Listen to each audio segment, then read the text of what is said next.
Hola, hola a todos y bienvenidos de nuevo al canal Emigrar con Ana. Mi nombre es Ana para los que no me conocéis todavía y hoy vamos a hablar como cada lunes y viernes sobre las últimas noticias desde España. Tenemos 3 noticias que queremos compartir con todos vosotros, así que vamos allá.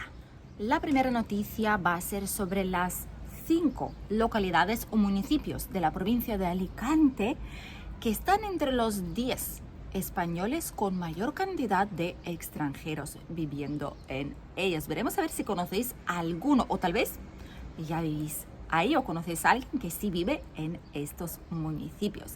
La segunda noticia va a ser sobre las hipotecas fijas y qué va a pasar por fin con los tipos de interés aquí en España, si va a cambiar algo o no, por lo contrario. Y la última noticia va a ser sobre el paro, que es cuando la gente no trabaja, están en paro, parados. Aquí en España, ¿dónde nos situamos en comparación con el resto de Europa y la Unión Europea como tal? ¿Y significa esto o no que en España no hay trabajo o hay algún otro problema? Así que vamos a empezar con la primera noticia directamente, ¿les parece?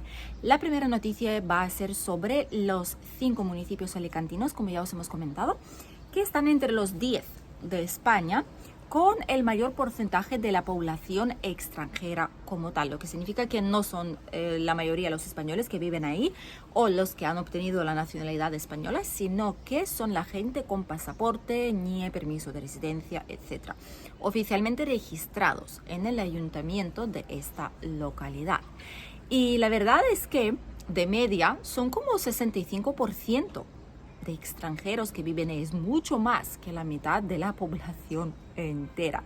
Estos 5 municipios son, los veréis aquí en la pantalla: Rojales, San Fulgencio, Llíber, me parece que se pronuncia, el Poblenou de Benitatxell y también Daya Vieja. Comentadnos si conocéis alguno de estos pueblos, si habéis estado ahí o si os habéis planteado ir ahí a vivir, porque como veréis, entre estos pueblos se sitúan entre 61% y 69% de la población extranjera, lo que obviamente facilita la adaptación cuando uno llega de otro país aquí, al ver que hay muchos extranjeros, que no está solo aquí, que no es la única persona que le ha tocado empezar de cero.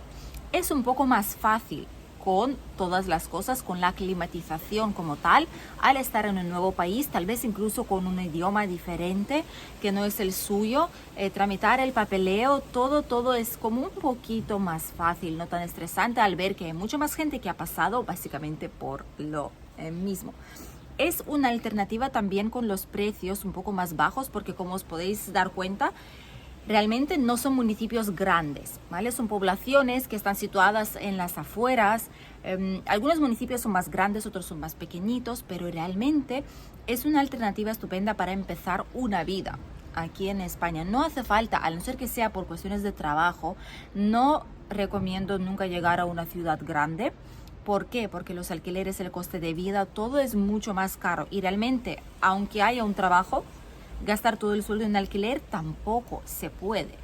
Por lo tanto, hay que buscar como término medio, tal vez un poquito en las afueras y usar transporte público o comprar una bicicleta si se puede llegar con bici hasta el otro municipio más grande o hasta la ciudad, o tener un patinete eléctrico o comprar un cochecito aunque sea viejito por 500, 800 o 1000 euros, pero tenerlo y poder así desplazaros cómodamente hasta que uno tenga un empleo, una cierta estabilidad y pueda cambiar poquito a poco a mejor, al no ser que contéis con ahorros considerables. Entonces, este no sería el caso. Pero en todos los demás, la gran mayoría, pues esto es lo que están haciendo. Buscar estos tipos de pueblos, que muchos de ellos son muy bonitos, son municipios con historia, son municipios auténticos, pero que por algún motivo atraen muchísimo a los extranjeros aquí en nuestra provincia de Alicante. Vamos con la siguiente noticia y es sobre las hipotecas fijas y qué es lo que va a pasar con los tipos de interés. Como sabéis, algunos que ya nos habéis preguntado en las consultas que solemos hacer cada lunes, de lunes a viernes, durante el horario desde por la mañana hasta por la tarde, tenéis la opción de reservar consultas a través de nuestra página web emigrarconana.com, que es esta de aquí. Y cuando hablamos con nuestros clientes, muchos que piensan comprar una propiedad aquí en España y que necesitarán una parte en hipoteca, nos preguntan qué pasará con los tipos de interés.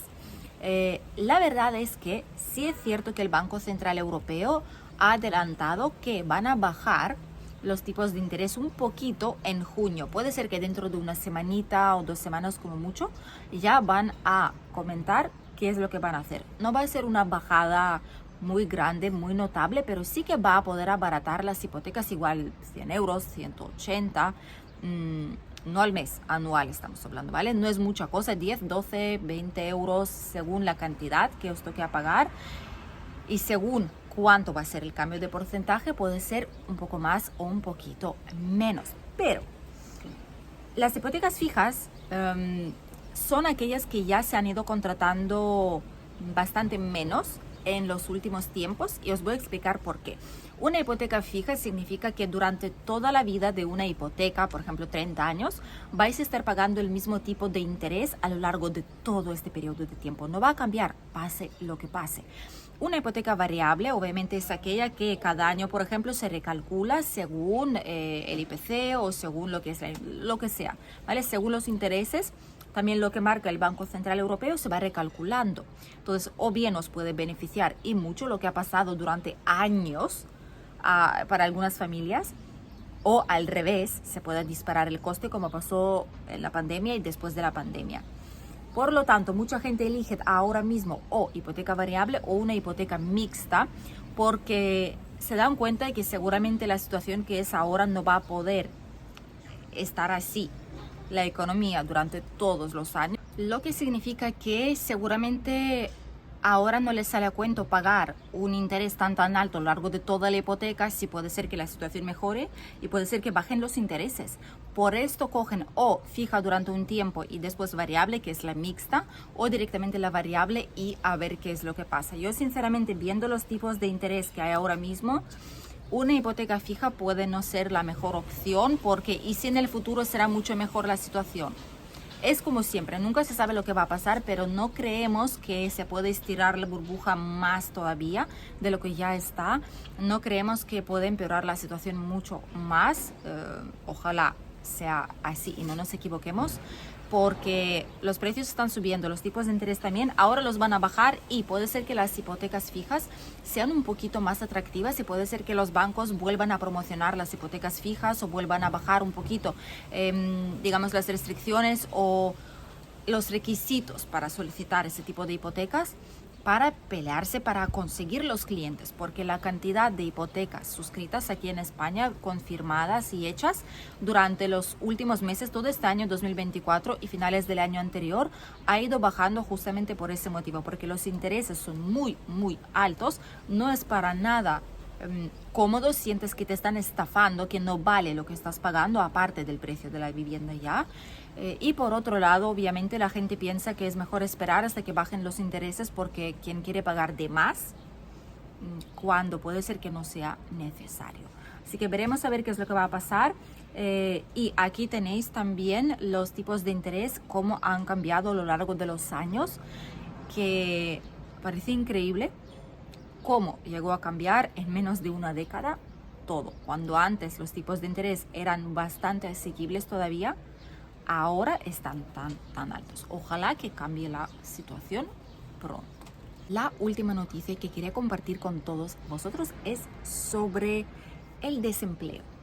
No solo aquí en España, sino en Europa y en Unión Europea como tal. España a día de hoy encabeza el listado de los parados, de los desempleados aquí en Europa y también en Unión Europea. Una cuarta parte, casi un 26% de todos los desempleados de Europa oficialmente registrados provienen de España. Esto es mucho que digerir y mucho que decir. La tasa en Europa, aquí podéis ver el gráfico, por cierto, en la pantalla, sobre la tasa de paro en Europa, Unión Europea en general, por países según donde se sitúe cada uno. Y España está encabezando todo este listado. Estamos a casi un 12%, 11,7%, ¿vale? Un poquito menos que 12%. aunque la economía está creciendo supuestamente. El top 5, como veis, de los países está España número 1, que no es el top 5 bueno, ¿vale? Es el de los peores, de los que más parados tienen. España está en la cabeza de la lista. Grecia, le sigue Suecia, le sigue Finlandia, Estonia. Y ese es top 5 y el top 6 es mi país natal, que es Lituania. Por lo tanto, la situación más o menos está por ahí. Y veréis debajo también qué países están por debajo de la media en Unión Europea. Lo cierto es que no es algo nuevo, no es algo que ha ido pasando de la nada, de la noche a la mañana, que hemos tenido buenos datos y luego ha pasado algo y de repente somos los peores. No. España siempre ha tenido uno de los peores datos del paro. ¿Significa esto que no hay trabajo en España? No, trabajo hay. Y nos enfada bastante cuando la gente diga, es que no hay trabajo en España. Trabajo sí que hay. Y lo hay mucho. Lo que pasa es que hay gente que no quiere trabajar ciertos trabajos, ¿vale? Que no quieren ese tipo de empleo porque piensan que valen para más, porque han estudiado o porque simplemente no quieren, que les sienta mal hacer algún tipo de trabajo. Y prefieren buscar otro y siguen en el paro hasta que lo encuentren. También hay trabajos que tienen malas condiciones laborales, como por ejemplo hostelería, limpieza, etc. Trabajos de turismo en general tienen bastante malas condiciones laborales y mucha gente no lo quiere hacer, y después de la pandemia muchos valoran su salud mental y su salud en general más que el empleo y prefieren esperar hasta que salga algo y pues gastan el paro que tienen o subsidio o lo que sea, o si uno puede no trabajar mientras que el otro en la unidad familiar sí que trabaja, pues así están haciendo cursos, intentando formarse mientras tanto hasta que salga un empleo algo mejor. Y esta es la situación real. No significa que no hay trabajo. Lo que pasa es que hay trabajo. Para algunos no hay suficientes cualificados y profesionales. Para otros piden demasiado y pagan muy poco, sinceramente. Y los terceros pues obviamente no quieren porque las condiciones no son buenas. Así es como va la situación. Pero si uno necesita empezar y le da igual de qué trabajar, trabajo sí que hay, y lo hay mucho, sobre todo ahora cuando empieza la temporada turística fuerte ya desde junio. Una vez que empiece verano en España hasta octubre, perfectamente hay mucho trabajo en hostelería. De hecho, yo creo que incluso cogerían a quien sea, con papeles y sin papeles, con tan solo trabajar, porque están bastante desesperados. Otro tema es que, claro, la gente dice, sí, pero trabajo no hay cuando no tienen papeles. Una vez más, en España ya no es como era hace 2 décadas, 3, 4 décadas. Ha cambiado muchísimo la cosa. Y si antes uno podía llegar y sin papeles encontrar trabajo de fregaplatos, detrás en restaurante, de limpieza, lo que sea, antes sí. Ahora ya no es posible porque hay multas bastante grandes y no todo el mundo se va a arriesgar, y la gran mayoría de empresas obviamente no lo va a hacer. En el caso de que hace falta trabajadores, puede ser que os ayuden a tramitar el permiso de residencia y trabajo, pero esto ya depende de la empresa y la gran mayoría van a decir que no, porque les van a mirar con lupa, y si no hacen las cosas bien, no se van a arriesgar a presentar su documentación para que os aprueben el permiso de residencia. Pero trabajo como tal sí que hay. Trabajo para el que hay que estudiar, para el que hay que tener algún oficio o alguna profesión, o un trabajo de hostelería que realmente tampoco hace falta estudios como tal. Es deseable, pero no es lo más importante. Lo más importante es idiomas, saber gestionar las cosas, saber hacer tu trabajo bien, y ya está, como tal. Por lo tanto, esto es lo que está pasando. La tasa de paro seguirá siendo más o menos la misma, y la tasa de paro proviene justamente de la temporalidad que había antes. Ahora hay muchos trabajos que son fijos discontinuos directamente, o que son fijos indefinidos. ¿Por qué? Porque ha cambiado la ley y esto es bueno, pero aún así va a haber esta cantidad, este porcentaje más o menos es el que siempre ha estado en España, y no significa que la situación está empeorando como tal. No, al revés, hay más estabilidad laboral.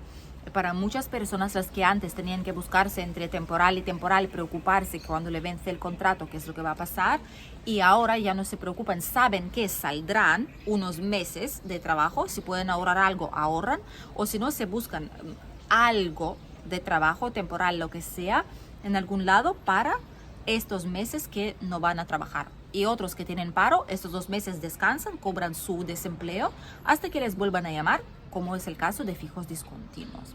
Hasta aquí las noticias de hoy. Espero que os haya resultado interesante e informativo. No os olvidéis suscribiros al canal si todavía no lo habéis hecho. Ya hemos sobrepasado los 45.000. Estamos de camino al Ecuador, a los 50.000 suscriptores. Y cada vez estamos más y más cerca hasta el primer botón de YouTube que se entrega a los 100.000 suscriptores. Nos hace muchísima ilusión poder obtenerlo y ojalá que lo consigamos con vuestra ayuda algún día. Gracias por acompañarnos en el vídeo de hoy y nos vemos con un nuevo vídeo aquí en el canal ya el domingo. Adiós.